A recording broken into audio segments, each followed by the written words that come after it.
বাবার মৃত্যুর পর যেখানে থাকার কথা ছিল শোকাবহ পরিবেশ, সেখানেই মরদেহ সামনে রেখে মারামারিতে জড়ালেন সন্তানরা। মৃত্যুর আগে যে মেয়ের নামে জমি লিখে দিয়ে গেছেন বাবা, সেই মেয়েই কবর দিতে দিচ্ছে না বলে অভিযোগ অন্য সন্তানদের।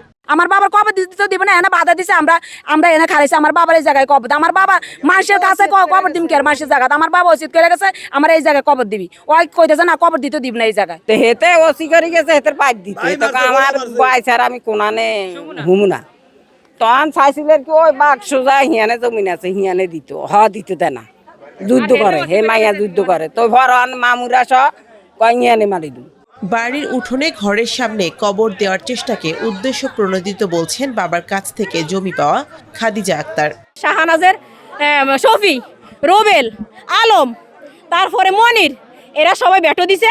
ওই বাড়িতে স্মৃতি, ওই বাড়িতে দাফন করতেও দিবে না। তারপরে এক পর্যায়ে আমি অন্য কোথাও 15,000 টাকা দিয়ে আমার আব্বুর লেগে কবর করি, সেখানে আবার যায় ইনফর্ম দিছে।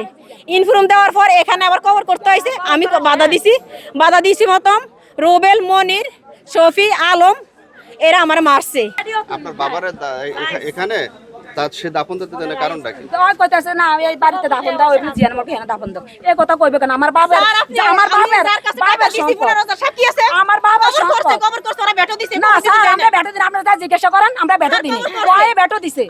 মৃত্যুর আগে 4টি বিয়ে করেছিলেন ভোলার চরফ্যাশনের জলিল মণ্ডল। অন্য স্ত্রী বা সন্তানদের কোনো সম্পত্তি না দিয়ে ছোট স্ত্রীর এক মেয়েকে সব জমি লিখে দেন তিনি।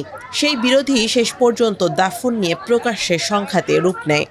আমার সব কিছু আত্মসাৎ করে ওই ঘরে আমার টাকা, এই ঘরে আমার টাকা, এবং আমি যদি মিথ্যা বলি আপনারা এখানে যত মানুষ আছে মহিলা সহ প্রত্যেকটা মহিলাদেরকে আপনারা জিজ্ঞাসা করেন, যদি ওরা না বলে তাহলে আমার কোনো দাবি নাই, আর যদি বলে হ্যাঁ আমার টাকা পয়সা আছে তাহলে আপনাদের মাধ্যমে আমার এটা সমাধান করে দেন, তা নাহলে আমি লাশ মাটি দিতে দিব না।